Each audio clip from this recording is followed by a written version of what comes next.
إن الحمد لله نحمده ونستعينه ونستغفره ونعوذ بالله من شرور أنفسنا ومن سيئات أعمالنا من يهده الله فلا مضل له ومن يضلل فلا هادي له وأشهد أن لا إله إلا الله وحده لا شريك له وأشهد أن محمدا عبده ورسوله أما بعد فإن خير الحديث كتاب الله وخير الهدي هدي محمد صلى الله عليه وعلى آله وسلم وشر الأمور محدثاتها وكل محدثة بدعة وكل بدعة ضلالة وكل ضلالة في النار. قال الله تبارك وتعالى فاعلم أنه لا إله إلا الله. میرے محترم دینی بھائیوں، نوجوان ساتھیوں اور قریب و بعید سے سننے والے دینی بھائیوں اور قابل احترام ماں اور بہنوں،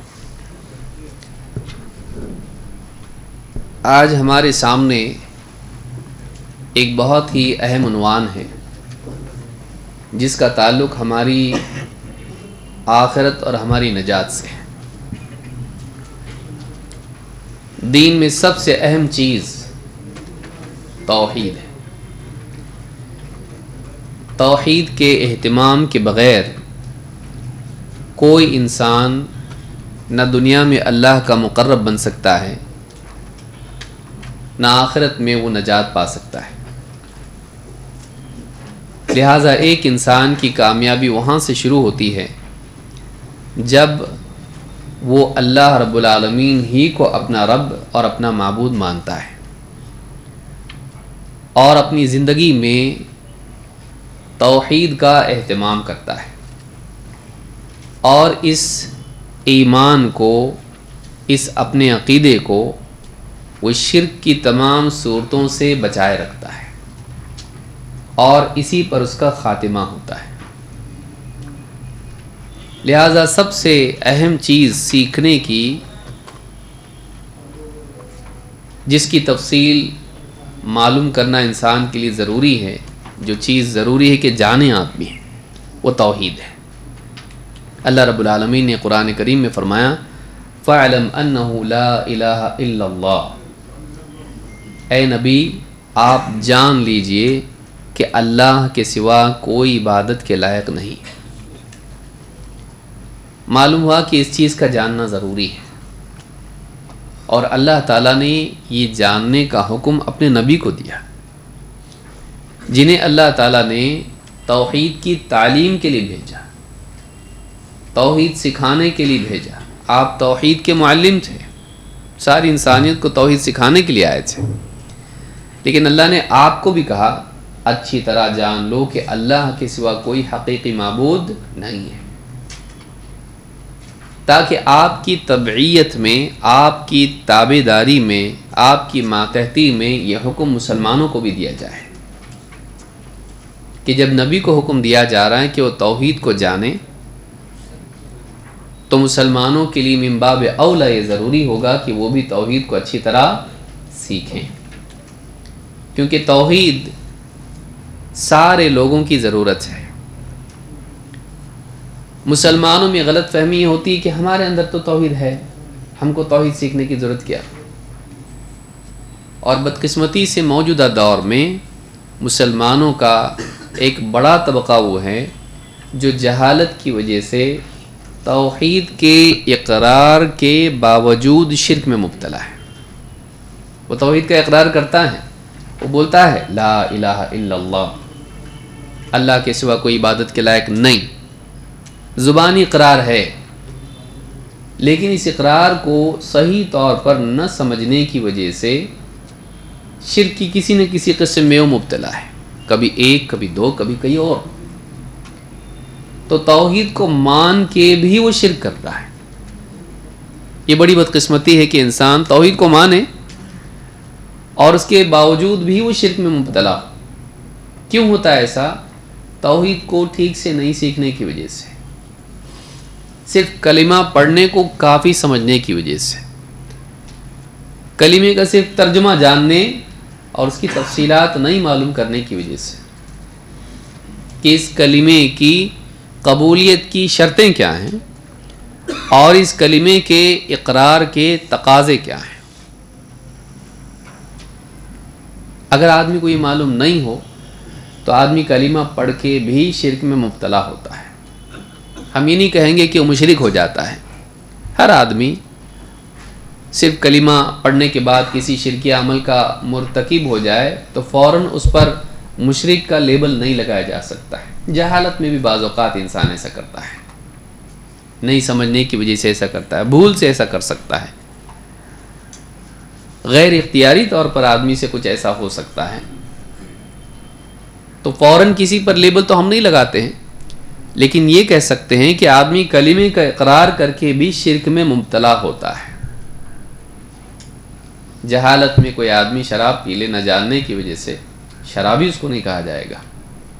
شربت سمجھ کے پی لیا اس نے، یا فلاں چیز حرام ہے اس کو نہیں معلوم تھا، پی لیا اس نے، تو شرابی نہیں کہا جائے گا اس کو۔ اسی طرح سے ایک آدمی جہالت کی وجہ سے شرک کا مرتکب ہو، یعنی شرک کا کام کر بیٹھے، تو فوراً اس کو مشرک کہہ کے اسلام سے خارج، اس کا نکاح ختم ہو گیا، اس کو جنازے میں دفن نہیں کریں گے، ہم لوگ نماز بھی نہیں پڑھیں گے، اس کی سلام بھی نہیں کریں گے، اور لیکن جائیداد میں حصہ لیں گے اس کا۔ ہم ایسا نہیں کر سکتے ہیں۔ تکفیر کی بجائے اصلاح زیادہ بہتر ہے۔ کسی کو کافر قرار دینے سے بہتر یہ ہے کہ اس کو اسلام کی تعلیم دی جائے، صحیح کیا جائے۔ لیکن یہ بات اپنی جگہ ہے کہ اس کی غلطی سے شراب پی لینے کی وجہ سے شراب شربت تو نہیں ہو جائے گی۔ کوئی غلطی سے پی لیا اس نے شراب، اس لیے یہ شراب نہیں ہے، ایسا ہوگا؟ یا یہ نہیں کہا جائے گا، نہیں یہ نہیں بولنا چاہیے اس نے شراب پیا، کیونکہ اس نے شربت سمجھ کے پیا، اس لیے ہم بولیں گے اس نے شربت پیا۔ بول سکتے ہیں؟ بولا یہی جائے گا کہ اس نے شراب پی غلطی سے، بولا یہی جائے گا کہ وہ شراب ہی ہے، وہ حلال نہیں ہے، لیکن یہ نہیں کہیں گے کہ وہ شرابی ہے، کیونکہ غلطی سے اس نے پی لیا۔ اسی طرح سے ایک مسلمان غلطی سے شرک کر بیٹھتا ہے، جانتے بوجھتے نہیں، لا علمی کی وجہ سے، غلط فہمی کی وجہ سے، غلط سماج کی وجہ سے، غلط تعلیم کی وجہ سے، لیکن وہ اللہ کو مانتا ہے، اللہ کو ایک مانتا ہے، یہی مانتا ہے کہ ہم شرک نہیں کریں گے، شرک کو غلط مانتا ہے، لیکن جانتا نہیں کہ میں شرک کر رہا ہوں، تو اس پر مشرک کا حکم نہیں لگایا جائے گا۔ لیکن جو کام وہ کر رہا ہے وہ شرکیہ ہے، اور یہ کہا جائے گا کہ اس نے شرک کیا لیکن جہالت میں کیا، تو مشرک ہوا نہیں۔ اس کو ہم آج تفصیل سے بھی سمجھنے کی کوشش کریں گے آگے جا کر۔ لیکن یہ بات ہم کو معلوم ہوتی ہے کہ تجربے سے، مشاہدے سے، کہ مسلمانوں کا ایک بڑا طبقہ ہے جو جہالت کی وجہ سے آج بھی شرک میں مبتلا ہے، جبکہ اسلام کے پر اتنی ساری کتابیں لکھی جا چکی ہیں، اتنی محنت اللہ کے نبی صلی اللہ علیہ وسلم کی ہے، علماء اتنے دنیا میں موجود ہیں، لیکن آج بھی ایسے لوگ ہیں جو علم کی کمی کی وجہ سے دیہاتوں میں خاص طور سے، حتیٰ کہ شہروں میں بھی دین سے دور ہونے کی وجہ سے صحیح طور پر وہ دین کی بنیادی چیز توحید کو بھی نہیں جانتے ہیں۔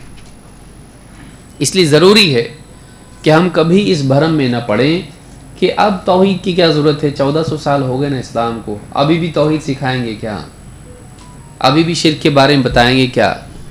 ہمیشہ ہمیشہ اس کی ضرورت پڑے گی۔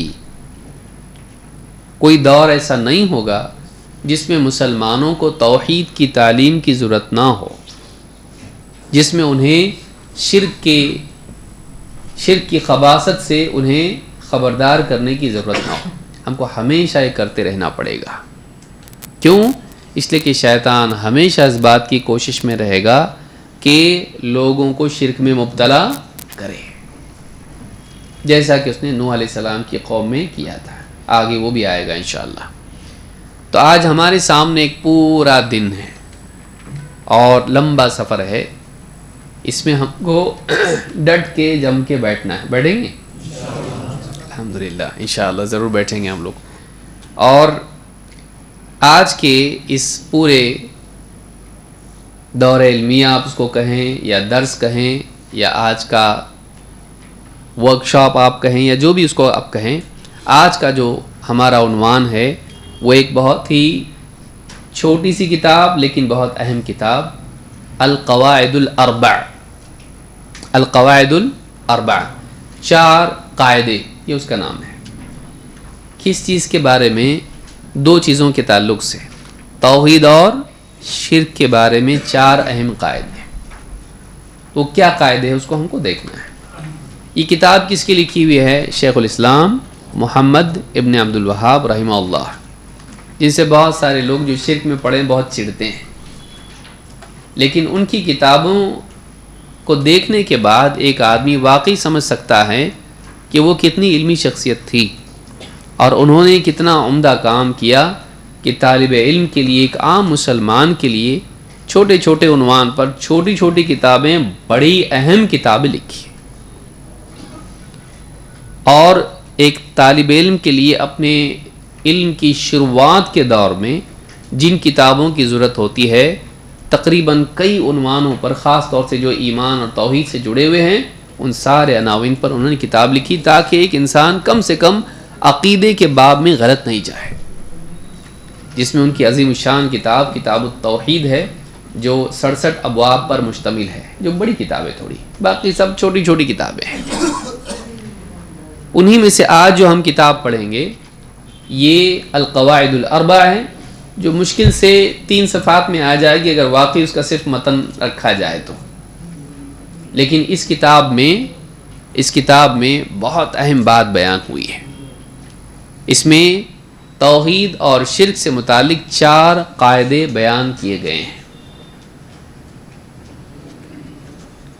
آئیے دیکھتے ہیں یہ کتاب کیا ہے۔ اس کا اجمالی خاکہ ہم پہلے دیکھ لیتے ہیں، اس کے بعد ہم اصل متن کی طرف جائیں گے انشاءاللہ۔ اس کتاب کی 5 فصلیں، 5 سیکشن اس میں ہیں۔ ایک اس کا مقدمہ ہے، اور اس کے بعد میں 4 قاعدے بیان کیے گئے ہیں۔ مقدمہ کسی بھی کتاب کے شروع کے حصے کو کہتے ہیں، جس کو پریفیس بھی انگلش میں کہتے ہیں۔ اس مقدمے میں شیخ الاسلام محمد ابن عبد الوہاب رحمہ اللہ نے، باہر جو بات کریں ان کو خاموش کریں، یا پھر وہ سرگوشی میں بات کریں، ڈسٹرب ہو رہا ہے سب کو۔ پہلا مقدمہ جو ہے، مقدمے میں سب سے پہلی چیز یہ ہے کہ شرک سے بچنا ضروری ہے، اس لیے کہ شرک اعمال کو برباد کرتا ہے۔ یہ مقدمے میں ہے کہ شرک سے بچنا ضروری ہے، انسان کی زندگی میں توحید ہونی چاہیے، اگر زندگی میں شرک آ گیا ساری نیکیوں کو برباد کر دے گا۔ تو یہاں اہمیت بتائی گئی ہے کہ توحید کا سیکھنا کیوں ضروری ہے اور شرک سے بچنا کیوں ضروری ہے، یہ ہوا مقدمہ اس کا۔ اور انسان کی تخلیق کا مقصد کیا ہے، اور اس مقصد کو کیا چیز برباد کرتی ہے۔ تو مقدمے میں کیا بیان کیا؟ مقصد تخلیق، اور اس مقصد کو برباد کیا کرتا ہے؟ شرک۔ یہ مقدمہ ہے، یہ بنیادی بات ہے جو پہلے رکھی جاتی ہے کتاب سے پہلے۔ پھر اس کے بعد 4 قاعدے بیان کیے گئے ہیں۔ پہلا قاعدہ یہ ہے، اس کا خلاصہ یہ ہے کہ نبی کریم صلی اللہ علیہ وسلم کے زمانے میں مشرکین جو تھے وہ اللہ کو رب مانتے تھے، وہ اللہ کا انکار کرنے والے لوگ نہیں تھے، وہ اللہ کو رب مانتے تھے۔ دوسرا قاعدہ اس میں یہ ہے کہ وہ شرک کیوں کرتے تھے، وہ شرک کرتے کیوں تھے؟ 2 باتیں اس میں شیخ نے بتائی ہیں، ہم آگے جا کے تفصیل سے دیکھیں گے، لیکن اجمالی خاکہ کتاب کا سمجھنا بھی مفید رہے گا۔ تو پہلا مقدمہ یہ ہے کہ شرک سے بچنا کیوں ضروری، اور کیوں پیدا کیا اللہ تعالیٰ نے ہم کو، اور اس پیدائش کے مقصد کو برباد کیا چیز کرتی ہے۔ پہلا قاعدہ، نبی صلی اللہ علیہ وسلم کے زمانے کے مشرکین اللہ کو مانتے تھے، بلکہ اللہ کو رب مانتے تھے، لیکن اللہ کے ساتھ شرک کرتے تھے۔ 2، شرک کیوں کرتے تھے، کیا وجہ تھی کہ وہ اللہ کے ساتھ دوسرے معبودوں کو شریک کرتے تھے۔ نمبر 3، تیسرا قاعدہ، ان کی شرک کی شکلیں کیا تھیں، کن چیزوں میں وہ شرک کرتے تھے، اور کیا طریقہ تھا ان کا شرک کرنے کا، کیا کیا تھا جس کی عبادت کرتے تھے اللہ کے سوا۔ یہ تیسرا قاعدہ ہے۔ نمبر 4 چوتھا قاعدہ، آج جو لوگ شرک کرتے ہیں وہ ان کا شرک ان سے بھی بدتر ہے۔ آج بہت سارے لوگ جو شرک میں مبتلا ہیں، کلمہ پڑھ کے بھی، ان کا شرک ان سے بھی زیادہ بدتر ہے ایک اعتبار سے۔ کیوں ایسا؟ تو کل ملا کے کتنی فصلیں ہوئیں؟ 5 فصلیں، حصے کتنے ہوئے؟ 5۔ اس میں ایک مقدمہ ہے اور 4 قاعدے، تو کل کتنے ہوئے؟ 5۔ مقدمے میں کیا ہے؟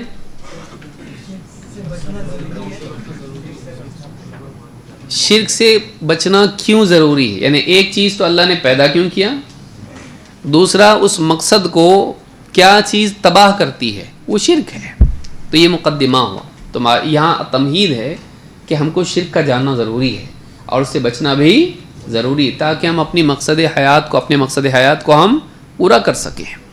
پھر 4 قاعدے ہیں۔ پہلا قاعدہ کس بارے میں ہے؟ نبی صلی اللہ علیہ وسلم کے زمانے میں مشرکین مکہ اللہ کو مانتے تھے اور اللہ کو رب مانتے تھے، جس سے معلوم ہوتا ہے کہ رب ماننا کافی نہیں ہے، کچھ اور بھی ماننا ضروری ہے۔ دوسرا قاعدہ، شرک کیوں کرتے تھے، تو اس میں ان کی غرض و غایت ہے، شرک کیوں۔ پھر تیسری فصل میں ہے کیسے شرک کرتے تھے وہ لوگ، اس کی شکلیں پوری ہیں۔ اور چوتھی فصل، آج جو لوگ شرک کرتے ہیں، یا آج کے مشرکین بول سکتے ہیں، ان لوگوں کو جو جانتے بوجھتے کرتے ہیں، کیونکہ ہم سب کو اس میں شامل نہیں کریں گے۔ جو جانتے بوجھتے شرک کرتا ہے کلمہ پڑھ کے بھی، تو مشرک ہو جائے گا وہ، تو اس کا شرک ان سے ایک اعتبار سے اور بھی زیادہ گھٹیا ہے، بدتر ہے۔ کیوں ایسا؟ تو 5ویں فصل میں اس کو بیان کیا انہوں نے۔ یہ ساری بحث جو ہے اس کا حاصل یہ ہے کہ ہم شرک سے بچیں۔ ہو گئی کتاب ختم؟ ابھی شروع کریں گے اس کو ہم، ہاں، تفصیل سے ایک ایک جملے کو، ایک ایک لفظ کو، اس کے ضمن میں کتنی دلیلیں اور بھی کتاب و سنت میں ہیں، ان کو سمجھنا ضروری ہے۔ اور یہی طریقہ اہل علم کا پڑھنے کا، پڑھانے کا ہے کہ ایک ایک عبارت جو ہے اس کی، ایک ایک جملے کے کیا معنی ہیں، اس کے ضمن میں کتنی باتیں سامنے آتی ہیں، ان سب کو دیکھا جائے۔ چلیے شروع کرتے ہیں۔ بسم اللہ الرحمن الرحیم۔ شیخ الاسلام محمد ابن عبدالوہاب رحمہ اللہ نے اپنی کتاب کو بسم اللہ الرحمن الرحیم سے شروع کیا ہے، اور یہی اہل علم کا ہمیشہ سے طریقہ رہا ہے۔ اللہ کے نبی صلی اللہ علیہ وسلم بھی جب خطوط لکھا کرتے تھے بادشاہوں کو، تو اس کی شروعات کس سے کرتے تھے؟ بسم اللہ الرحمن الرحیم۔ اللہ رب العالمین نے قرآن میں سورتوں کی شروعات میں کیا رکھا ہے؟ بسم اللہ الرحمن الرحیم۔ تو قرآن کا بھی طریقہ یہی ہے، کیونکہ قرآن اللہ کا پیغام ہے بندوں کے نام، اور اسی طرح سے اللہ کے نبی صلی اللہ علیہ وسلم خط لکھتے تھے، وہ بھی آپ کا پیغام ہوتا تھا کسی نہ کسی کے نام۔ تو جب کسی کو کوئی پیغام بھیجا جائے تو اس کی شروعات میں کیا ہونا چاہیے؟ تو خط جب ہم کسی کو لکھیں تو اس کی شروع میں کیا ہونا چاہیے؟ بسم اللہ الرحمن الرحیم۔ تو یہ سنت ہے اللہ کے نبی صلی اللہ علیہ وسلم کی، اور یہ اللہ رب العالمین کا طریقہ ہے جو پیغام کے لیے اللہ تعالیٰ نے بھی جس کو اختیار کیا، ہر سورت کی شروعات میں بسم اللہ الرحمن الرحیم۔ تو اس اعتبار سے دیکھا جائے تو یہ کتاب بھی گویا کہ شیخ الاسلام محمد ابن عبدالوہاب رحمہ اللہ کی طرف سے ہم لوگوں کے لیے خط ہے۔ ہم لوگوں کے لیے کیا ہے؟ ان کا پیغام ہے، کیا بولنا چاہ رہے ہیں۔ تو ایک اعتبار سے ان کا لیٹر ہے ہم طلبہ کے لیے، ہم طالب علم ہیں تو ہم لوگوں کے لیے ان کا خط ہے، اسی لیے خطاب بھی انہوں نے طالب علم ہی سے کیا ہے، ایک عام انسان سے کیا ہے۔ تو یہ بسم اللہ الرحمن الرحیم کی تفصیل ہے۔ اس میں الرحمن اور الرحیم اور اللہ، یہ 3 نام اس میں آئے ہیں۔ بسم اللہ میں ابدأ محذوف ہے، کیا مطلب ہے؟ میں شروع کرتا ہوں، اس میں ہے نہیں بولا ہوا، لیکن سمجھنا ہوتا ہے کہ میں شروع کرتا ہوں۔ بعض لوگ بولتے شروع کرتا ہوں، کہاں ہے؟ وہ محذوف ہے۔ ابن کثیر نے وہی کہا ہے کہ اس میں کچھ چیزیں بولی نہیں جاتی ہیں، کچھ چیزیں بولی نہیں جاتی ہیں، لیکن وہ سمجھنے کی ہوتی ہیں۔ اللہ کے نام سے میں شروع کرتا ہوں کوئی بھی کام جس میں یہ مسنون ہے۔ جو الرحمن ہے الرحیم ہے. اللہ کا اسم ذات ہے اور اس کا معنی ہے الالہ، حقیقی معبود، سچا معبود. هو اللہ فی السماوات والارض یعلم سرکم وجہرکم. اللہ کہتا ہے وہی اللہ ہے آسمانوں میں اور زمین میں. تو کیسے ثابت ہوتا ہے اللہ آسمان میں بھی زمین میں بھی؟ یہاں اللہ خبر کے طور پر ہے، وہ اللہ ہے آسمانوں میں بھی اور زمین میں بھی. اللہ حقیقی معبود، وہ سچا معبود ہے آسمان میں بھی اور زمین میں بھی. یعنی آسمان میں فرشتے اور زمین میں نیک بندے موحدین اسی کو حقیقی معبود مانتے ہیں، اسی کی عبادت کرتے ہیں. تو یہاں اللہ جو ہے حقیقی معبود کا معنی میں ہے. تو اللہ کا مطلب کیا ہے؟ کوئی آپ سے پوچھے اللہ کا مطلب کیا ہے؟ بولے اللہ کا کوئی مطلب نہیں، اللہ ہے، بس نام ہے خالی. ایسا ہے؟ کیوں نہیں ایسا؟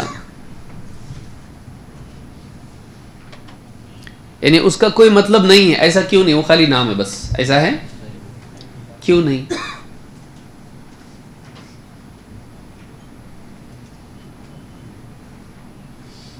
سکتا اس لیے کہ اللہ تعالیٰ نے قرآن کریم میں فرمایا لہ الاسماء الحسنی. اللہ کے جتنے نام ہیں سب کے سب کیسے ہیں؟ اچھے ہیں. تو اس میں میننگ ہی نہیں ہوگا تو اچھے کیسے ہوں گے؟ وہ کوئی چیز اس کا معنی ہی نہیں ہے اور اچھا ہے، ایسا ہوتا؟ میننگ ہی نہیں ہے اس کے اندر. کوئی لفظ اس کا کوئی معنی ہی نہ ہو لیکن لفظ بہت اچھا ہے، ایسا ہوتا ہے؟ نہیں. اس کا معنی ہوگا اور وہ معنی اچھا ہوگا کہ برا؟ اچھا ہوگا. تو اللہ کا بھی معنی ہونا چاہیے کہ نہیں اچھا ہونے کے لیے؟ وہ بھی تو نام ہے نا ایک. تو معنی کیا ہے اس کا؟ میننگ کیا ہے اس کا؟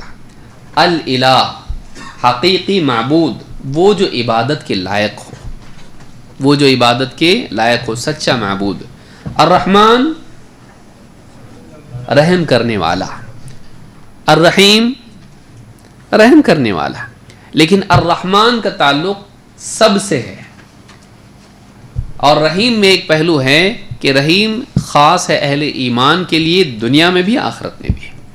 لیکن رحمان ہے جو دنیا میں ہے سب کے لیے رحم کرنے والا، لیکن آخرت میں کفار و مشرکین پر رحم ہوگا نہیں ہوگا. لیکن اللہ رب العالمین ساری مخلوقات پر رحم کرتا ہے. لیکن آخرت میں وَكَانَ بِالْمُؤْمِنِينَ رَحِيمًا، اللہ تعالیٰ ایمان والوں کے لیے کیا ہے؟ رحیم ہے. تو الرحمن اللہ کی صفت ذاتی ہے اور الرحیم اللہ کی صفت فعلی ہے. وہ رحم والا ہے، رحم کرتا ہے. سمجھ میں آیا؟ الرحمن وہ رحم والا ہے اور الرحیم وہ رحم کرتا ہے. تو یہ دونوں صفات ہیں جو اللہ رب العالمین کی، جس سے معلوم ہوتا ہے کہ اللہ تعالیٰ کا تصور جو ہم کو دیا گیا ہے، یعنی اللہ کا جو کانسیپٹ ہم کو دیا گیا ہے، تصور یعنی اللہ کو تصور نہیں کر سکتے ہیں.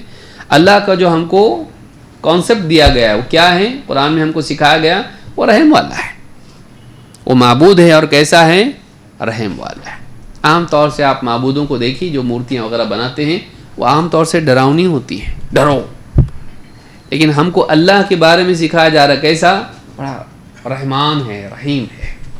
تو ایک مومن کا دل اللہ سے محبت کے ساتھ متعلق ہونا چاہیے. ہاں ڈر کب آتا ہے؟ غلط کیا تو سزا دے گا، نہیں کیا تو کیوں؟ سمجھ میں آئی بات؟ یعنی ڈر کا تصور کہاں آتا ہے؟ جب تو غلط کام کرے گا تو سزا دے گا، کوتاہی کرے گا تو تیری پکڑ کرے گا، غلط جائے گا تو سزا ملے گی. تو اگر نہیں جائے گا تو ما یفعل اللہ بعذابکم ان شکرتم وآمنتم، اللہ تم کو عذاب دے کے کرے گا کیا اگر تم شکر گزار بن جاؤ اور ایمان لے آؤ. معلوم ہے کہ اللہ تعالیٰ عذاب نہیں دیتا اس کو جس کے پاس ایمان کامل ہو اور وہ اللہ کا شکر گزار بندہ ہو. ہاں گناہوں کی وجہ سے ایمان ناقص ہو جائے اور گناہ نامہ اعمال میں جمع ہو جائے اور توبہ کے ذریعے سے صفائی نہ ہو تو پھر صفائی اللہ کرتا ہے جہنم میں ڈال کے. تو انسان کی کوتاہی پر اس کو سزا ملتی ہے، اگر کوتاہی نہ کرے تو اللہ سزا دیتا نہیں. تو بنیادی طور پر یہ یاد رکھنا اللہ رحیم ہے، بہت رحم کرنے والا ہے. بلکہ اللہ گناہ گاروں کے ساتھ بھی رحم کا معاملہ کرتا ہے کہ انہیں مہلت دیتا ہے، توبہ کے لیے موقع دیتا ہے. کئی گناہوں کو اپنی طرف سے معاف کر دیتا ہے. تو کیسا ہے؟ بڑا مہربان ہے، بہت رحم والا ہے. شیخ الاسلام محمد ابن عبد الوہاب رحمہ اللہ نے کتاب کو شروع کیا تو کہا اسأل اللہ الکریم رب العرش العظیم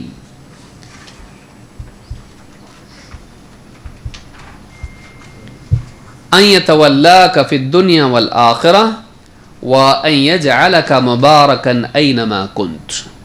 یہ پہلا حصہ کتاب کا ہے. کہا میں اللہ سے مانگتا ہوں، سوال کرتا ہوں، یعنی اللہ سے دعا کرتا ہوں. کیا؟ الکریم، اس اللہ سے جو کیسا ہے؟ کرم والا ہے، سخاوت والا ہے، شرف والا ہے. رب العرش العظیم، جو عرش عظیم کا رب ہے، جو عرش عظیم کا رب ہے. کس بات کا سوال کرتا ہوں؟ کس چیز کی دعا کرتا ہوں؟ ان یتولاک فی الدنیا والآخرہ، کہ اللہ تعالی دنیا اور آخرت میں تیرا کارساز بن جائے. تیرا کون؟ طالب علم جو اس کتاب کو پڑھ رہا ہے. وَأَن يَجْعَلَكَ مُبَارَكًا أَيْنَمَا كُنْتَ، اور میں اس بات کی بھی اللہ سے دعا کرتا ہوں کہ تو جہاں کہیں ہو اللہ تعالیٰ تجھے مبارک بنائیں. وَأَن يَجْعَلَكَ مِمَّنْ إِذَا أُعْطِيَ شَكَرَ وَإِذَا ابْتُلِيَ صَبَرَ وَإِذَا أَذْنَبَ اسْتَغْفَرَ. اور میں اس بات کی بھی دعا کرتا ہوں کہ اللہ تعالیٰ تمہیں ان لوگوں میں سے بنائیں، اس شخص کی طرح بنائیں جو جب اس کو عطا کیا جاتا ہے تو شکر کرتا ہے، اور جب وہ مبتلا ہوتا ہے مصیبت میں تو صبر کرتا ہے، اور جب اس سے کوئی گناہ ہو جاتا ہے تو استغفار کرتا ہے. فَإِنَّ هَؤُلَاءِ الثَّلَاثَ عنوان السعادہ، اس لیے کہ یہ تین چیزیں ایسی ہیں جو سعادت کی بنیاد ہیں، سعادت کا ذریعہ ہیں، کامیابی کا ذریعہ ہے. یہ پہلا حصہ کتاب کا ہے جو شیخ الاسلام محمد ابن عبد الوہاب رحمہ اللہ نے کہا. شروعات کتاب کی کس سے کی؟ دعا سے. طالب علم کے لیے شروع کیا کتاب کو تو کس سے؟ دعا سے. میں اللہ سے دعا کرتا ہوں کہ اللہ تعالیٰ تم کو دنیا میں مبارک بنائیں اور تم کو ان لوگوں میں سے بنائیں کہ تمہارا کارساز بن جائے، اور تمہیں ان لوگوں میں سے بنائیں کہ جب اس کو ملے تو شکر کرے، اور مصیبت آئیں تو صبر کریں، اور جب اس سے غلطی ہو جائے تو استغفار کریں. اور یہ کامیابی کی بنیاد ہے. عنوان کہتے ہیں ایسی چیز جس سے یعنی جو بنیاد بنے کسی چیز کی، جو تعارف ہو، جو نام ہو کسی چیز کا. جیسے کتاب کا عنوان ہوتا ہے، باقی پوری کتاب اس کو پڑھنے سے سمجھ میں آتی ہے کہ اس کتاب میں کیا ہے.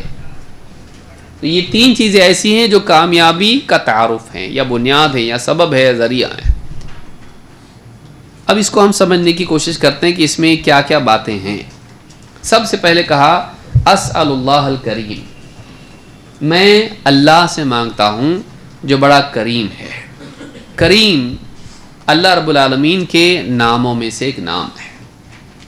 اللہ رب العالمین قرآن کریم میں فرماتا ہے یا ایھا الانسان ما غرک بربک الکریم.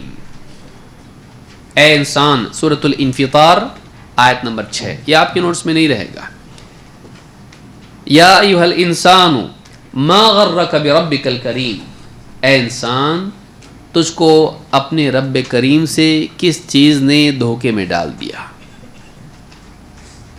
اللہ کو چھوڑ کے یہاں وہاں تو کیسے پھنس گیا، دھوکے میں آ گیا. اللہ کو چھوڑ کے سورج چاند ستاروں کی، بتوں کی، پیڑوں کی اور پتھروں کی عبادت کرنے لگ گیا. ایسا رب جو کریم ہے، وہ تیرا رب بھی ہے اور کرم کرنے والا ہے، سخی ہے، شرف والا ہے، اونچا ہے، اور تیرا رب ہے جس نے تجھ کو سب کچھ عطا کیا. تو اللہ نے رب کے ساتھ کیا نام ذکر کیا یہاں پہ؟ الکریم، بربک الکریم. کیوں؟ کیونکہ اس کی سخاوت اتنی زیادہ ہے کہ انسان اپنے اطراف جہاں بھی دیکھے اللہ کے احسانات اس کو دکھائی دیں گے. اتنے احسانات اللہ کے ہونے کے باوجود اللہ رب العالمین کو چھوڑ کے کسی اور کی طرف متوجہ ہونا، یہ کتنی شرم کی بات ہے اور کتنی ناشکری ہے. تو یہاں پر شیخ الاسلام نے شروع ہی کتاب اس سے کی کہ اسأل اللہ الکریم، تاکہ انسان اللہ کے کرم کا حصول اس کو ہو.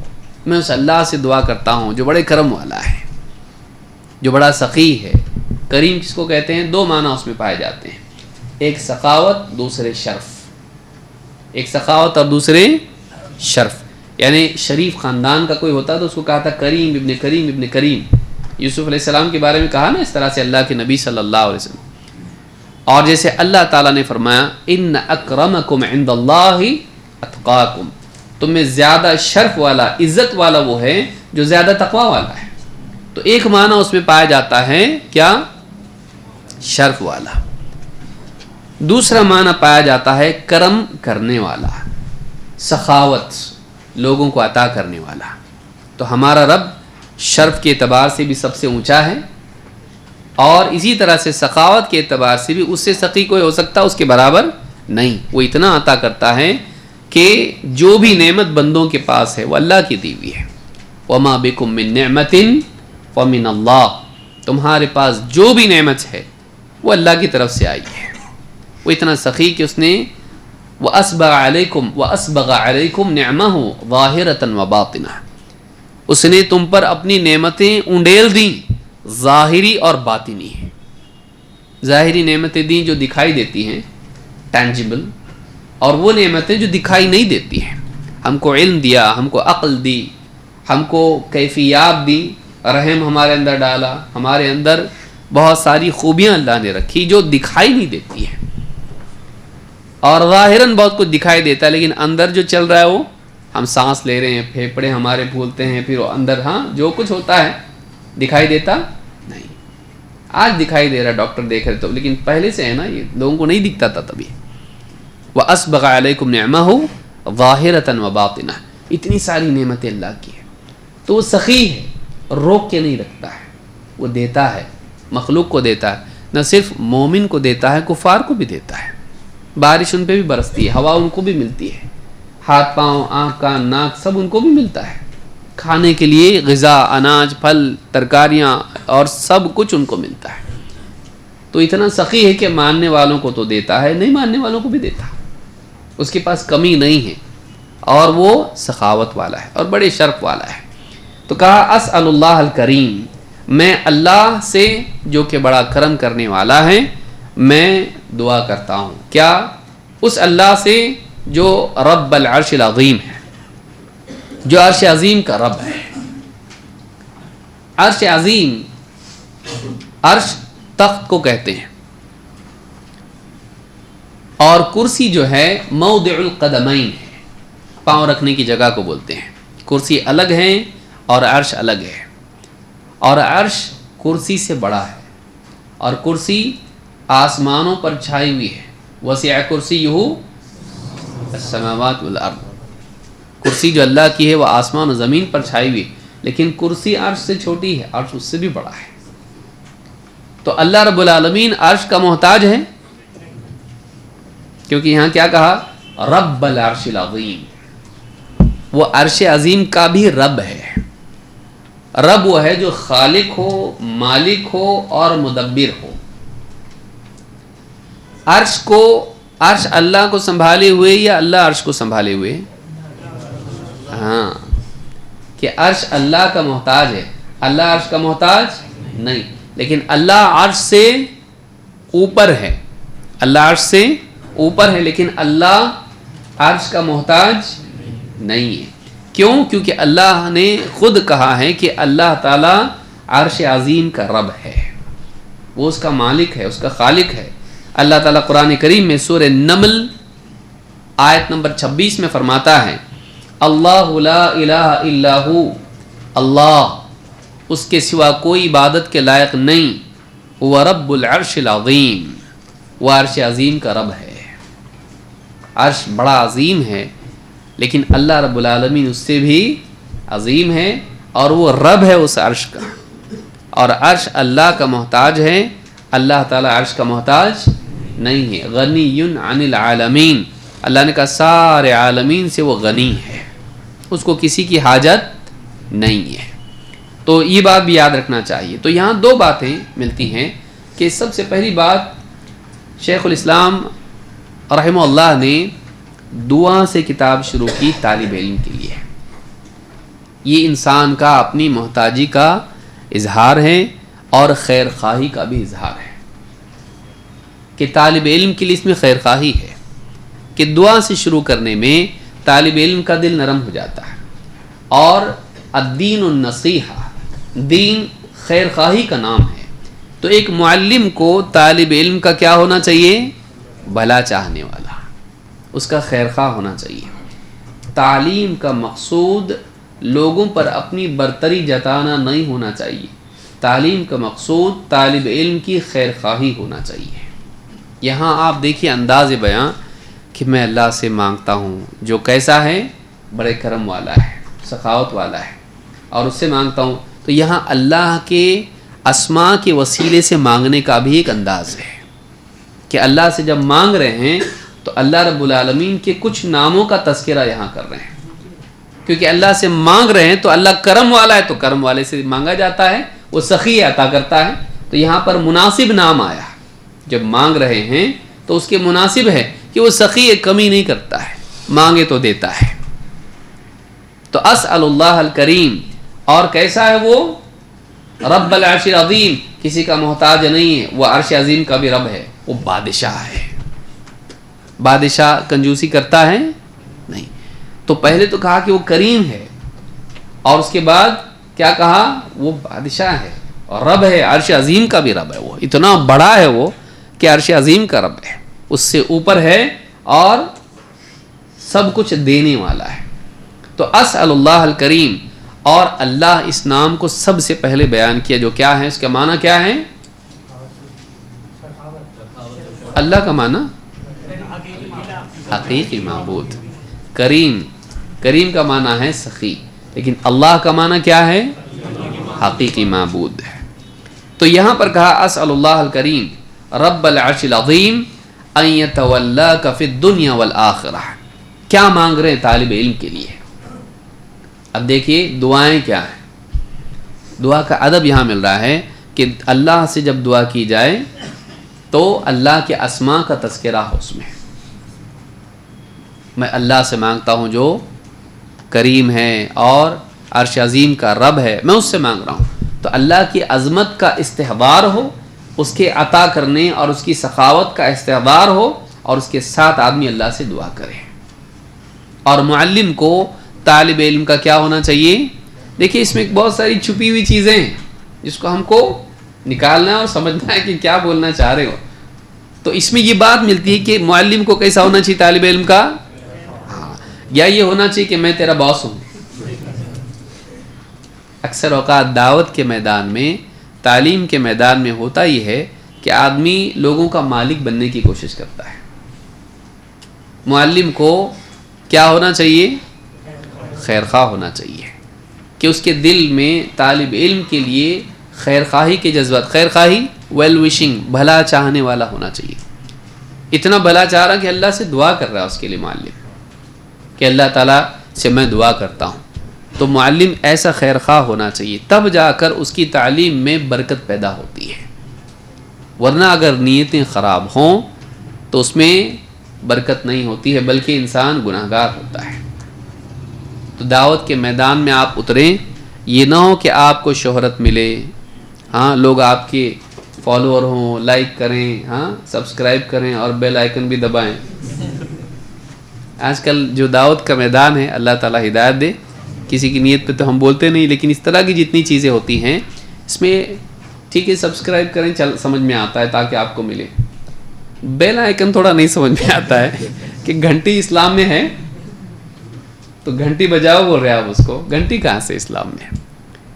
جرس شیطان کا مزمار ہے، شیطان کی میوزک ہے.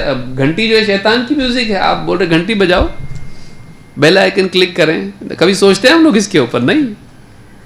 اور تیسرا کیا ہے؟ لائک کریں. اب بتائیے لائک کا ڈیمانڈ کرنا کسی سے، ویسے ہی جیسے امام صاحب خطبہ دیں اور خطبہ دینے کے بعد کہیں کہ میرا خطبہ لائک کیجئے آپ لوگ سب لوگ، کتنا خراب لگتا. آپ اس پہ وہی کر رہے ہیں. تو یہ سب چیزیں اسلام میں نہیں ہیں، یہ شہرت پسندی کی چیزیں. تو معلم ایسا نہیں ہو جس کا مطالبہ طالب علم سے ہو. معلم ایسا ہو جو طالب علم کے لیے اللہ سے مطالبہ کرے. سمجھ میں آ رہی بات؟ کہ وہ اللہ سے اس کے لیے مانگنے والا ہو. طالب علم سے ڈیمانڈ نہیں کریں لائک کرو، ہاں سبسکرائب کرو مجھ کو، کچھ تم کرو میرے لیے، نہیں. اور اس پر احسان جتائے، اس کا مالک بننے کی کوشش کرے، نہیں. اور بے وجہ کی ڈانٹ ڈپٹ کرے، نہیں. بلکہ معلم کو کیسا ہونا چاہیے؟ شفقت والا ہونا چاہیے. اللہ تعالیٰ نے نبی کریم صلی اللہ علیہ وسلم کے بارے میں کہا فَبِمَا رَحْمَةٍ مِّنَ اللَّهِ لِنْتَ لَهُمْ، اے نبی یہ آپ کے رب کی رحمت کا اثر ہے کہ آپ لوگوں کے لیے نرم بنا دیے گئے ہو. وَلَوْ كُنْتَ فَظًّا غَلِيظَ الْقَلْبِ لَانفَضُّوا مِنْ حَوْلِكَ، اگر آپ وَلَوْ كُنْتَ فَظًّا، اگر آپ سخت زبان ہوتے، غلیظ القلب سخت دل ہوتے، لَانفَضُّوا مِنْ حَوْلِكَ یہ سب کے سب آپ کے پاس سے بھاگ جاتے ہیں، چھٹ جاتے، دور ہو جاتے ہیں. تو معلوم یہ ہوا کہ معلم داعی کیسا ہونا چاہیے؟ نرم مزاج. سختی کی جگہ سختی، باقی نرمی. ڈیفالٹ کیا ہے؟ نرمی. ضرورت کے وقت سختی، یہ نہیں کہ ہر وقت سختی لیکن مجبوری میں نرمی. ایسا ہاں بڑی پارٹی رہے تو تھوڑا نرم، باقی سب کے اوپر سخت.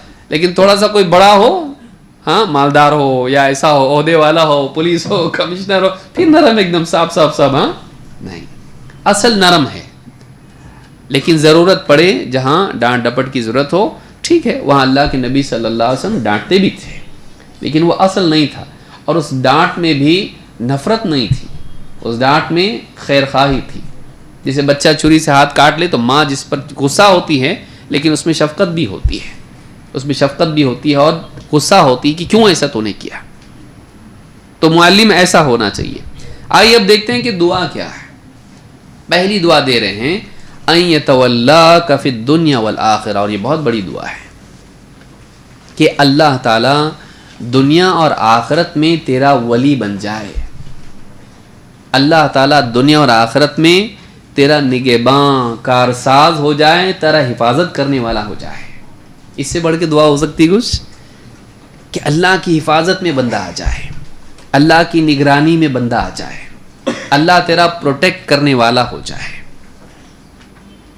تو ولی کے معنی میں یہ دونوں چیزیں آتی ہیں، نگرانی کرنا، حفاظت کرنا، دوست بننا، یہ سارا معنی اس میں آتا ہے. دوست کا بھی معنی آتا ہے اور حفاظت کرنے والے کا بھی معنی آتا ہے. قرآن کریم میں اللہ تعالیٰ نے یہ بات کہی ہے. دو آیتیں ہم دیکھیں گے اس کے ضمن میں. ایک آیت ہے سورۃ البقرہ آیت نمبر 257، اور دوسری آیت ہے سورۃ الاعراف آیت نمبر 196 اور 197. یہ دونوں مقامات سے ہم دیکھتے ہیں کہ ولی بننا اللہ کا کیا ہوتا ہے. کہ یہ جو دعا دے رہے ہیں کتنی بڑی دعا ہے. سورۃ البقرہ میں اللہ فرماتا ہے آیت نمبر 257 میں اللہ ولی الذین آمنوا یخرجہم من الظلمات الی النور. یہ دعا کیوں دے رہے شیخ؟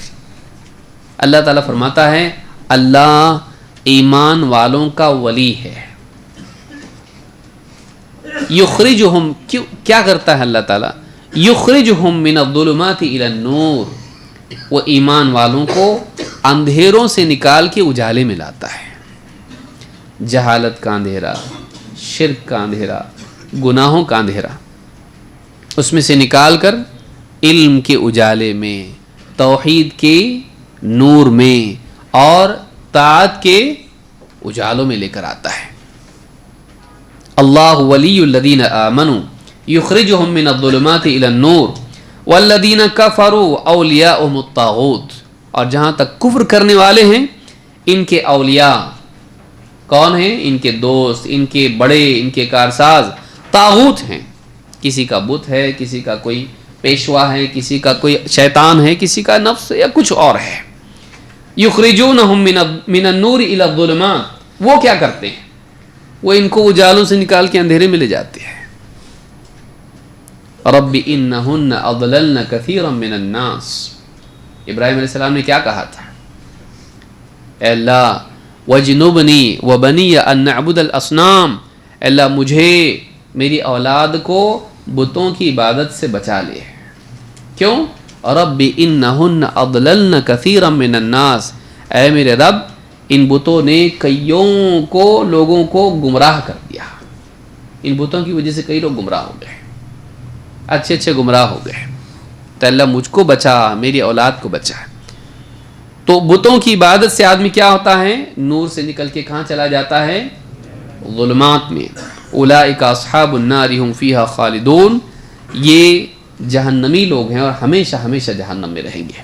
اس سورۃ البقرہ میں اللہ نے کہا تو اللہ جب کسی کا ولی بنتا ہے تو وہ اسے اندھیروں سے کدھر لاتا ہے. تو گویا کہ شیخ یہاں دعا دے رہے ہیں اللہ تعالیٰ تیرا ولی بن جائے. اگر تو جہالت میں پڑا ہوا ہے تو اللہ علم میں لے آ جائے تجھ کو, اور اگر کہیں غلط فہمی کی وجہ سے شرکیات میں مبتلا ہے اے طالب علم تو توحید کے اجالے میں آ جا. معصیت میں مبتلا ہے تو طاعت کی طرف آ جا, صالح بن جا. تو اس کو دعا دے رہے ہیں کیونکہ اللہ تعالیٰ کا کارساز بن جانا انسان کے لیے خیر ہے. اور ایک مقام پر آپ دیکھیے اللہ تعالیٰ نے کیا فرمایا, اللہ کس کا ولی بنتا ہے. پہلی آیت میں کیا کہا, کس کا ولی بنتا ہے اللہ, ایمان والوں کا. اللہ ولی الذین آمنوا, تو اللہ ولی بنتا ہے ایمان والوں کا. دوسری آیت دیکھیں کیا ہے, سورۃ الاعراف میں آیت نمبر 196 197 میں اللہ فرماتا ہے اللہ ان ولی اللہ الذی ان ولی اللہ الذی نزل الکتاب وهو يتولى الصالحین, میرا ولی تو وہ اللہ ہے جس نے کتاب نازل کی. لوگوں کو ان کے حال پہ چھوڑا نہیں, ان کو ایجوکیٹ کرنے کے لیے, ان کی تعلیم کے لیے, ہدایت کے لیے کیا کی, کتاب نازل کی. وہ لوگوں کو علم دیتا ہے, گائیڈ کرتا ہے, کتاب نازل کرتا ہے. میرا ولی تو وہ اللہ ہے جس نے کتاب نازل کی. وَهُوَ يَتَوَلَّى الصَّالِحِينَ, جو نیک لوگوں کی کا ولی ہوتا ہے یا نیک لوگوں کی کا کارساز بنتا ہے, ان کی نگہبانی کرتا ہے. کس کی, یتولی الصالحین. والذین تدعون من دونہ, اور اس کے سوا جن کو تم پکارتے ہو, لا یستطیعون نصرکم, وہ تمہاری مدد پر کچھ بھی قدرت نہیں رکھتے, وہ تمہاری مدد نہیں کر سکتے. ولا انفسہم ینصرون, بلکہ وہ تو خود کی بھی مدد نہیں کر سکتے. جن بتوں کو تم پوجتے ہو وہ تمہاری مدد نہیں کر سکتے, اور اگر کوئی ان کا دشمن بن جائے تو وہ اس کی اپنے آپ کی مدد اس کے مقابلے میں نہیں کر سکتے. اس سورہ الاعراف آیت نمبر 196 197 میں. تو دو باتیں معلوم ہوئی کہ اللہ کسی کا ولی بنتا ہے تو اسے اندھیروں سے نکال کے کہاں لاتا ہے, اجالے میں. تو ہم اجالے میں آنا چاہتے, تو ایک اعتبار سے شیخ یہ دعا کر رہے ہیں اللہ تعالیٰ تجھے اجالا اور نور اور ہدایت اور رہنمائی عطا کرے اور تیری حفاظت کرے, تیری مدد کرے. تو اللہ کا کسی کا ولی بننا اس کی ہدایت, اس کی حفاظت اور اس کی نصرت کا ذریعہ بن جاتا ہے. تو شروعات ہی دعا سے کر رہے ہیں کہ اللہ تیرا کارساز بن جائے, اللہ کی حفاظت میں تو چلا جائے.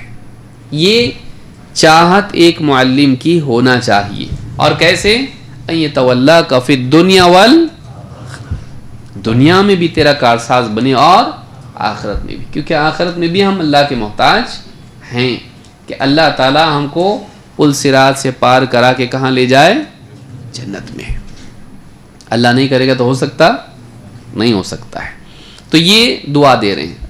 اور ایک دعا دے رہے ہیں, یہ ہوئی پہلی دعا کہ اللہ تیرا کارساز ہو جائے. اور یہ کامیابی کے لیے ضروری انسان کے لیے. اس میں اس بات کی طرف بھی اشارہ ہے کہ تجھ کو تیرے حوالے نہ کیا جائے بلکہ تیرا نگہباں کون ہو. اور ایک مومن کو بھی یہی چاہنا چاہیے. میرے پاس نالج ہے, ہاں میں بہت جانتا ہوں, توحید آتی میرے کو, یہ آتا میرے کو, سب آتا میرے کو کوئی گمراہ نہیں کر سکتا. صحیح ہے ایسا؟ آدمی ہمیشہ مانگے اللہ میری حفاظت کر. آپ دیکھیے ابراہیم علیہ السلام کیا کہہ رہے ہیں, وَجْنُبْنِي وَبَنِيَّ أَن نَعْبُدَ الْأَصْنَامَ. یہ کہہ رہے ہیں کہ میں بہت نالجبل ہوں, کوئی مجھ کو گمراہ نہیں کر سکتا, یہ بت کیا ہے, کچھ بھی نہیں ہے, ایسا بول رہے ہیں. بلکہ کہہ رہے ہیں کہ اے اللہ مجھے بچا, میری اولاد کو بچا کہ کہیں ہم شرک نہ کرنے لگ جائیں. یعنی رجوع کس کی طرف کر رہے ہیں, اللہ کی طرف. تو معلوم ہے کہ ایک مومن کو ہمیشہ اپنے آپ کو اللہ کے حوالے کرنا چاہیے. اور اللہ کی حفاظت مانگتے رہنا چاہیے. اپنے علم پر، اپنی عقل پر، اپنی صلاحیت پر، اپنے تجربے پر اعتماد نہیں کرنا چاہیے. وہ ایک اعتبار سے یہ تعلیم بھی دے رہے ہیں اللہ کی حفاظت تیرے لیے ضروری ہے، اللہ کی حفاظت تیرے لیے ضروری ہے. دوسری دعا کیا ہے؟ اب یہ تو اپنی ذات کے اعتبار سے ہوا کہ اللہ تیرا محافظ ہو جائے. اب آگے کام دعوتی اعتبار سے طالب علم کیوں حاصل کر رہا ہے؟ جیسا آپ نے سنا اس سے پہلے مقدمے میں شیخ نے جسے بتایا کہ آدمی خود بھی سیکھے اور دوسروں کو بھی سکھانے والا بنے. تو کہا وَأَن يَجْعَلَكَ مُبَارَكًا أَيْنَمَا كُنْتَ، کہ اللہ تعالیٰ تجھے مبارک بنائے جہاں کہیں تو ہو. انڈیا میں ہو، امریکہ میں ہو، افریقہ میں ہو، کہیں بھی ہو، عرب میں ہو یا عجم میں، کہیں بھی تو دنیا میں ہو، کسی بھی دور میں ہو، اللہ تعالیٰ تجھ کو کیا بنائے؟ مبارک. مبارک بننا کیا ہے؟ قرآن کریم میں بھی اس کا ذکر آیا ہے، اور یہ عیسیٰ علیہ السلام کے لیے آیا ہے. عیسیٰ علیہ السلام نے جب سب سے پہلے بات کی تو کیا کہا؟ ماں کی گود میں جب انہوں نے فاشارت الیہ، انہوں نے جب اشارہ کیا حضرت مریم نے، کہا کہ دیکھو بات کرے گا، یہ بتائے گا تم کو کیا ہوا ہے، میٹر کیا ہے پورا، بچہ کہاں سے آ گیا بغیر نکاح کے. تو اشارہ ان کی طرف کیا تو انہوں نے جواب کیا دیا؟ عیسیٰ علیہ السلام نے ماں کی گود میں پیدا ہوا ہے ابھی بچہ، اور اس بچے نے کیا کہا؟ قال انی عبد اللہ، میں اللہ کا بندہ ہوں. آتانی الکتاب وجعلنی نبیا، اللہ نے مجھے کتاب دی ہے اور اللہ نے مجھے اپنا نبی بنایا ہے. وجعلنی مبارکا اینما کنت، اللہ نے مجھے مبارک بنایا ہے، میں کہیں بھی رہوں اللہ نے مجھے مبارک بنایا ہے، جہاں بھی رہوں گا مبارک بن کے رہوں گا. کیا مطلب ہے؟ یعنی عیسیٰ علیہ السلام کے جیسا بن جائے گا طالب علم. یہاں مبارک بننا کیا ہے؟ یہ سورہ مریم کی آیت نمبر 30 اور 31 ہے. وَجَعَلَنِي مُبَارَكًا أَيْنَمَا كُنْتُ، کتنا بڑا مقام ہوا یہ. عیسیٰ علیہ السلام کہہ رہے ہیں مجھے اللہ تعالیٰ نے مبارک بنایا، میں جہاں کہیں رہوں. جگہ کی کوئی قید نہیں، گھر میں، بازار میں، مسجد میں، سفر میں، حضر میں، رات دن، اپنے مقام پر کہیں اور، مجھے اللہ نے مبارک بنایا. کیا مطلب ہے؟ ابن کثیر رحمۃ اللہ علیہ فرماتے ہیں وَقَوْلُهُ وَجَعَلَنِي مُبَارَكًا أَيْنَمَا كُنْتُ، یہ جو بات کہی اللہ نے مجھے مبارک بنایا جہاں میں رہوں. قال مجاہد وعمر بن قیس والثوری، مجاہد ابن عباس کے شاگرد ہیں، اسی طرح سے عمر بن قیس ہیں اور سفیان الثوری ہیں.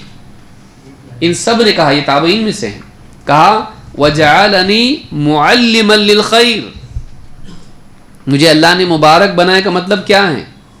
مجھے اللہ نے خیر کا معلم بنایا ہے. اور وفی روایت عن مجاہد نفاعا، اور ایک قول امام مجاہد کا یہ بھی ہے کہ اللہ نے مجھے بہت فائدہ پہنچانے والا بنایا ہے. برکت کس کو کہتے ہیں؟ ثبات اور نما، باقی رہنا اور بڑھنا، اس کو کیا کہتے ہیں؟ برکت. اب برکت کیا ہے؟ علم تیرا باقی رہے، سیکھنے سے علم سیکھا اور اس کے بعد کیا دوسرے کو سکھائے گا تو کیا ہوگا؟ کم ہو جائے گا نا علم. ہاں، علم دینے سے گھٹتا کیا بڑھتا؟ بڑھتا. اس کا بھی بڑھتا اور اس کا بھی بڑھتا. جتنی بار آپ سمجھاؤ گے اتنی بار آپ کا بھی پکا ہوتا ہو، اور بعض اوقات تو کئی ناہیوں سے اور زیادہ بات سمجھ میں اپنے بھی آتی ہے سمجھاتے سمجھاتے. تو ایک انسان کا مبارک بننا کیا ہے کہ اس کا علم دوسروں تک جائے تو وہ کیا ہو گیا؟ نفع بخش ہوا، نفعاً. اور اس اعتبار سے اس میں برکت آئی کہ اس کا علم لوگوں تک پہنچا اور بڑھا. علم وہ علم کے بڑھنے کا ذریعہ بنا تو کیا بنا؟ وہ مبارک. برکت کا معنی کیا ہے؟ بقا اور ازدیاد، باقی رہنا اور بڑھنا. تو اس کا علم باقی رہا اور بڑھا، 1 سے 2، 2 سے 10 لوگوں تک علم گیا. تو یہاں جو کہا دعا دے رہے ہیں شیخ، نمبر ایک تو حفاظت کی دعا دے رہے ہیں، اللہ تیرا کارساز بن جائے، تیری حفاظت کرے، تیری مدد کرے۔ نمبر دو، دوسروں کی نسبت سے کیا ہے، تجھے اللہ مبارک بنائے، یعنی اللہ تیرے ذریعے دوسروں تک علم پہنچائے اور تیرے ذریعے دوسروں کو ہدایت ملے۔ تو یہاں یہ بات ہے کہ طالب علم کو ایسا ہونا چاہیے، وہ علم کو روک کر رکھنے والا خزانے کا سانپ نہ بنے۔ ہاں بولتے ہیں نا، خزانے پہ سانپ کی طرح بیٹھا ہوا، خود بھی استعمال نہیں کرتا، دوسروں کو بھی نہیں دیتا، لینے گیا کوئی تو ڈستا اس کو۔ خزانے پہ کا سانپ بننا چاہیے۔ ہم دوسروں کو تو چھوڑیے، اپنے گھر والوں کو بھی بعض اوقات علم دین کا نہیں دیتے ہیں۔ یہ بھی نہیں ہونا چاہیے کہ ایک انسان کے پاس جتنا بھی علم ہے، اگر وہ پختہ علم ہے اور اس میں بولنے کی صلاحیت ہے، تو اپنے دائرے میں وہ لوگوں کو دین کی بات سکھائے۔ اپنے دائرے میں وہ لوگوں کو دین کی، یہ نہیں کہ جا کے یوٹیوب پہ سیدھا ہاں مفتی بن کے کھڑا ہو جائے۔ یہ بھی شوق اچھی بات نہیں ہے کہ آدمی اپنا دائرہ پھلانگ کے انٹرنیشنل بن جائے فوراً۔ ہاں، ہر چیز ممکن کرنے کی نہیں ہوتی۔ کر سکتے تو کرنے کا ایسا ہوتا، پہاڑ سے کود سکتے نا آپ، کودنے کا ہر کرنے کے لیے ممکن چیز کو کیا نہیں جاتا ہے، یہ دیکھا جاتا ہے کہ وہ مناسب ہے کہ نہیں، ٹھیک ہے کہ نہیں۔ ہر ممکن کو کیا نہیں جاتا ہے اور ہر اویلیبل کو لیا نہیں جاتا۔ چیز اپنے لیے اویلیبل تو لے لینے کا نہیں، کوئی بولا لے لو، ہاتھی فری میں لے لو، ماشاء اللہ ہاتھی فری میں مل رہا، لے کے آیا، راستے میں ملے چچا، بولے اور لے کے تو جا رہے پر رکھیں گے کہاں، اور وہ تو سوچا ہی نہیں میں نے۔ پھر آگے گئے تو بولے اچھا ماشاء اللہ، ہاں آپ کے پاس کھلانے کے لیے بہت ہے، کھلائیں گے کیا اس کو، نہیں سمجھ میں آتا۔ بعد میں بولتا مصیبت ہو گئی، اب دے رہا کسی کو تو لے رہا نہیں، جس کا تھا اس کو دے رہا تو بولتا نہیں دے دیا، ختم ہو گیا اپنا، میں چپ ایسی دیا تیرے کو، میں مصیبت اٹھا رہا تھا اس لیے تو تیرے کو دیا میں، اب تو سوچا نہیں، اب سوچ رہا، تیرا پرابلم ہے وہ، تو سالو کر اس کو۔ تو ہر اویلیبل چیز لینے کی نہیں رہتی اور ہر پاسبل چیز کرنے کی، یہ یاد رکھیں گے بہت خوش رہیں گے زندگی میں، یاد رکھو۔ ہاں بعض وقت رشتہ آتا ہاں بول دیتا، ہاں بعد میں پچھتاتا، بعد میں پچھتاتا ہے۔ ٹھیک ہے، کوئی آدمی قادر ہو اور ساری چیزیں اس کے لیے ٹھیک ٹھاک ہو، کوئی مسئلہ نہیں انشاءاللہ، لیکن بس ہے اویلیبل اس لیے کوئی چیز کو کر لینا نہیں، اس کے لیے قدرت بھی اس کے پاس ہونا چاہیے، معاشی اعتبار سے بھی ٹھیک ٹھاک ہونا چاہیے، بعد میں روتا ہوا رہ جائے، یہ ٹھیک نہیں ہے۔ تو ایک بات ہم نے دیکھی کہ مبارک کا مطلب یہ ہے کہ ایک انسان لوگوں کو نفع پہنچانے والا ہو، لوگوں کو نفع پہنچانے والا ہو اور علم اس کا دوسروں تک منتقل ہو اور وہ فائدہ اس سے اٹھائیں۔ تو طالب علم کو دوسروں کو فائدہ پہنچانے والا ہونا چاہیے۔ جو باتیں آپ نے سیکھی آپ پہنچائیے دوسروں تک، یہ نہیں کہ آپ مقرر بن کے کھڑے ہو جائیں، لیکن کم سے کم جس تک آپ پہنچا سکتے پہنچائیں، خاص طور سے اپنے گھر والے، ماں باپ، بھائی بہن، بیوی، بچے۔ پھر یہ دوسری دعا ہوئی۔ تیسری دعا کیا ہے؟ وَأَن يَجْعَلَكَ مِمَّنْ، اب آپ کو سمجھ میں آ رہا ہوگا کتاب چھوٹی لیکن چھوٹی نہیں ہے، اور اہل علم کی کتابوں کا یہی ایک خاص انداز ہوتا ہے کہ اس میں کلام قلیل ہوتا ہے اور منفعت کثیر ہوتی ہے۔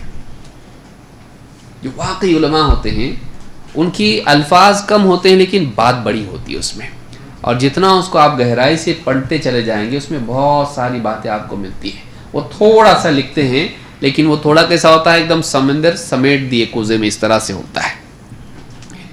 پھر کہہ رہے ہیں کہ وَأَن يَجْعَلَكَ مِمَّنْ إِذَا أُعْطِيَ شَكَرَ وَإِذَا ابْتُلِيَ صَبَرَ وَإِذَا أَذْنَبَ اسْتَغْفَرَ، اور میں اللہ سے دعا کرتا ہوں تیرے لیے کہ اللہ تعالیٰ تجھے ان لوگوں میں سے بنائیں جن کی 3 صفات بیان کی یہاں پہ، کہ جب اسے دیا جائے تو وہ شکر کرے، جب اسے اس پر مصیبت آئے، آزمائش آئے تو وہ صبر کرے، اور 3 جب اس سے غلطی ہو جائے تو وہ استغفار کرے۔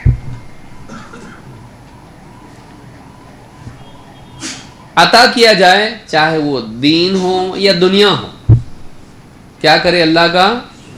وَأَمَّا بِنِعْمَةِ رَبِّكَ فَحَدِّثْ۔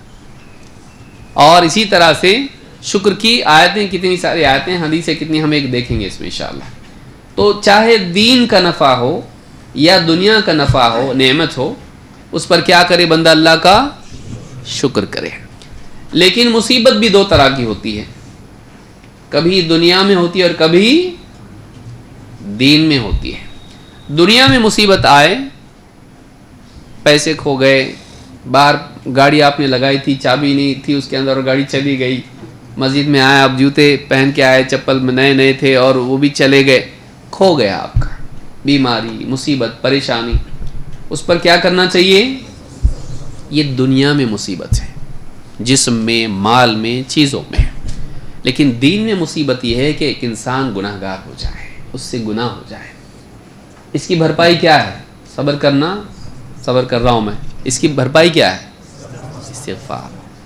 تو یہاں پر نعمت دین و دنیا کی اور مصیبت دین و دنیا کی، اس میں طریقہ کار کیا ہونا چاہیے؟ اجمالاً انہوں نے بنا دیا کہ اللہ تجھ کو ان لوگوں میں سے بنائے کہ جب اس سے خیر اس کو ملے، خیر نصیب ہو دین کی یا دنیا کی، تو کیا کرے؟ اس پر اللہ کا شکر کرے۔ اور اگر شر اس پر آئے، دین کا یا دنیا کا، تو دنیا کا شر آئے تو کیا کریں؟ صبر کریں۔ دنیا کا شر آئے تو کیا کریں؟ صبر کرے۔ اور دینی شر کا مطلب کیا ہے؟ اس سے گناہ ہو گیا تو کیا کرے؟ اس پر استغفار کرے۔ تو دین و دنیا کے اعتبار سے، خیر و شر کے اعتبار سے وہ ایسا کرے جو واقعی اس کو کرنا چاہیے۔ اللہ تعالیٰ تجھ کو ان میں سے بنا ہے، تو یہ دعا اس کو دے رہے ہیں۔ اللہ کے نبی صلی اللہ علیہ وسلم کیا فرماتے ہیں؟ اور کہا آخر میں کیا کہا؟ فَإِنَّ هَؤُلَاءِ الثَّلَاثَةُ عُنْوَانُ السَّعَادَةِ۔ یہ تین چیزیں کامیابی کی بنیادی شرطیں ہیں، کامیابی کے اسباب میں سے، کامیابی کا ذریعہ ہے تین چیزیں۔ آئیے دیکھتے ہیں تین چیزیں کیا ہیں۔ نمبر ایک، پہلی چیز کیا ہے؟ شکر کرنا اور صبر کرنا۔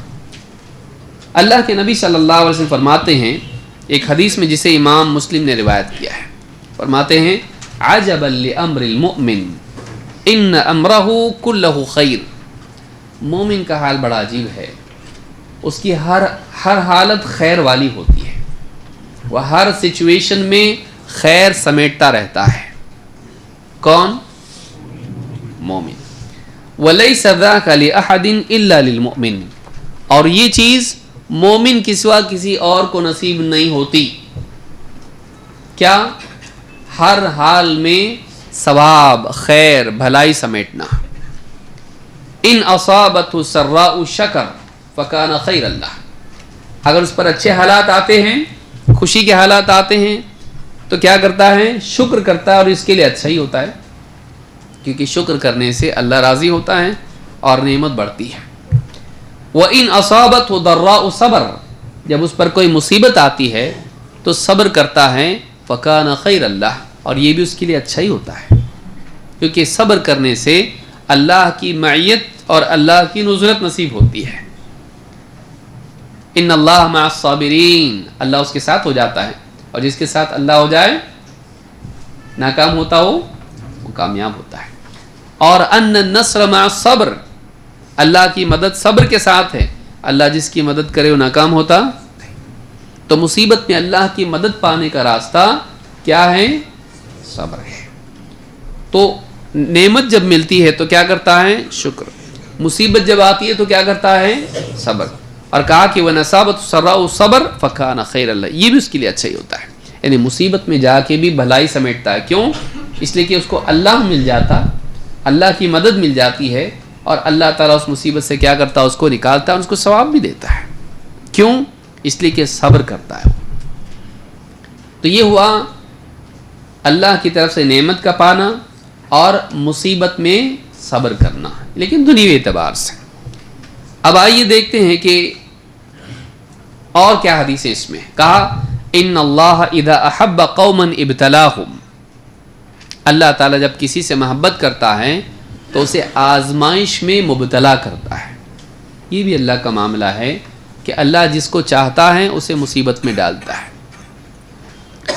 لیکن اس کے بعد ایک سٹیپ اور ہوتی ہے، اسی لیے کہا فَمَنْ صَبَرَ فَلَهُ الصَّبْرُ وَمَنْ جَزَعَ فَلَهُ الْجَزَعُ، جو صبر کرتا ہے اللہ اس کو مزید صبر کی توفیق دیتا ہے، اور جو شکایت کرتا ہے، جزا فضا کرتا ہے، واویلا مچاتا ہے، تو ایسے انسان کے حصے میں سوائے شکایت کے کچھ نہیں آتا۔ جیسے آپ دیکھیے صبر سے کیا کہا، فَمَنْ صَبَرَ فَلَهُ الصَّبْرُ، جو صبر کرتا ہے اس کو اللہ صبر دیتا ہے۔ ایک انسان کی کیپیسٹی صبر سے بڑھتی ہے۔ ایک آدمی جم میں جا رہا ہے، جو آدمی ایکسرسائز کرتا ہے، آج جتنی کیا اگر پابندی سے کرے تو آگے وہ کم کر پاتا ہے یا زیادہ، تو اس کی کیپیسٹی بڑھ جاتی ہے، وہ بڑی آزمائشوں میں پاس ہونے کے لائق بنتا ہے۔ اگر آج وہ صبر کر لے، چھوٹی چھوٹی چیزوں پر صبر کرنے کی عادت ڈالے، تو بڑی چیزوں پر صبر کرنے کی عادت پیدا ہوتی ہے، کیپیسٹی آ جاتی ہے۔ لیکن اگر وہ صبر نہ کریں تو پھر صبر پیدا نہیں ہوتا ہے، بلکہ اگر اللہ کی شکایت کریں تو پھر اللہ اس کی مدد نہیں کرتا، اللہ اس سے ناراض ہو جاتا ہے، اور اس کے نامہ عمل میں وہی رونا دھونا، واویلا مچانا، شور شرابہ آتا ہے، اس کو کچھ ملتا نہیں ہے۔ اسی طرح سے بعض روایات میں آیا فَمَنْ رَضِيَ فَلَهُ الرِّضَى وَمَنْ سَخِطَ فَلَهُ السُّخْطُ، جو اللہ سے راضی رہتا ہے اللہ بھی اس سے راضی ہو جاتا ہے، جو اللہ سے ناراض ہوتا ہے اللہ بھی اس سے ناراض ہو جاتا ہے۔ تو مصیبت میں کیا کرنا چاہیے؟ صبر کرنا چاہیے، اللہ سے ناراض نہیں ہونا چاہیے۔ اس حدیث کو امام احمد نے روایت کی اور یہ حدیث صحیح ہے، صحیح الجامع صغیر حدیث نمبر 1706۔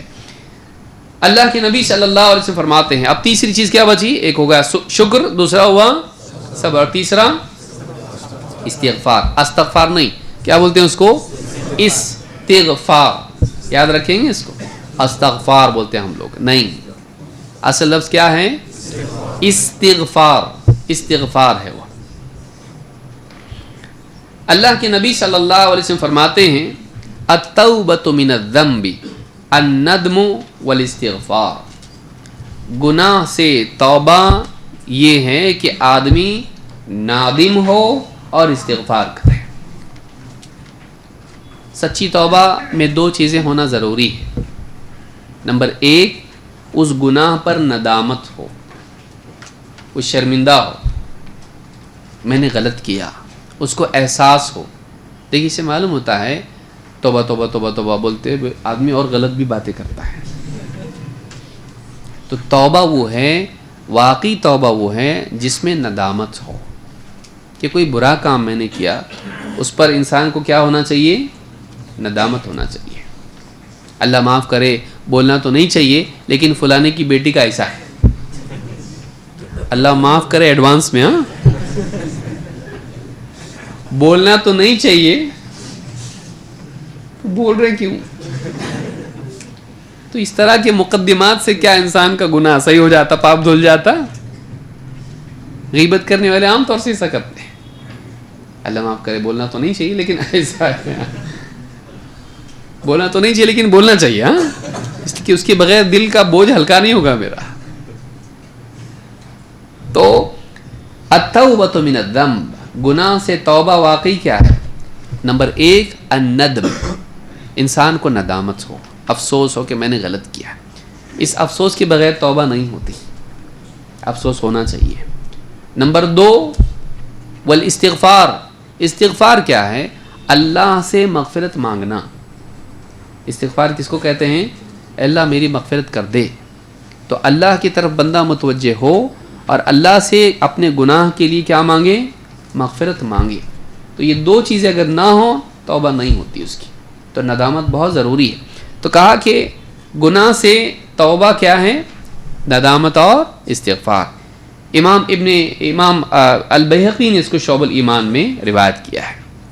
تو یہ تین باتیں ہیں جو انسان میں ہونی چاہیے۔ نمبر ایک نعمت پر شکر، مصیبت پر صبر، اور گناہ پر استغفار۔